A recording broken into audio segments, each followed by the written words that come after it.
Penurunan harga bahan bakar pesawat atau aftur hingga 10% di 19 bandara bisa menurunkan harga tiket penerbangan secara keseluruhan saat periode Natal dan Tahun Baru. Diskon aftur tersebut telah diberlakukan sejak 1 Desember 2024.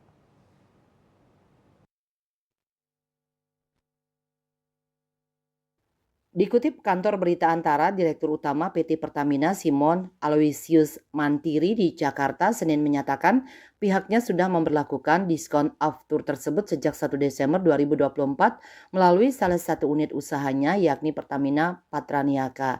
Dijelaskan Simon, alasan pihaknya hanya menerapkan diskon aftur di 19 bandara namun bisa menurunkan harga tiket penerbangan secara menyeluruh karena nantinya pihak maskapai penerbangan diberi keleluasaan untuk mengatur pemberian diskon itu melalui subsidi silang. Penurunan ini diperkirakan sekitar 7% penurunan dari harga normal.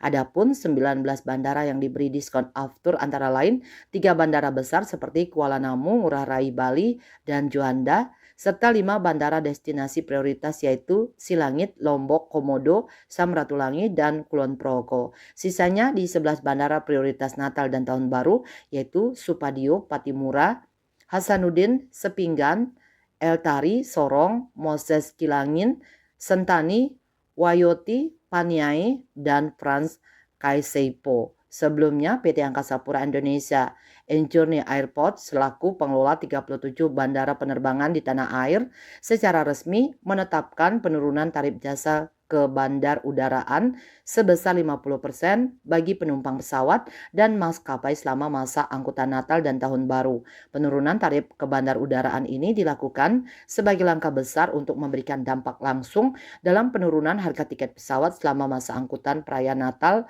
2024 dan Tahun Baru 2025 mendatang. Bali Post melaporkan.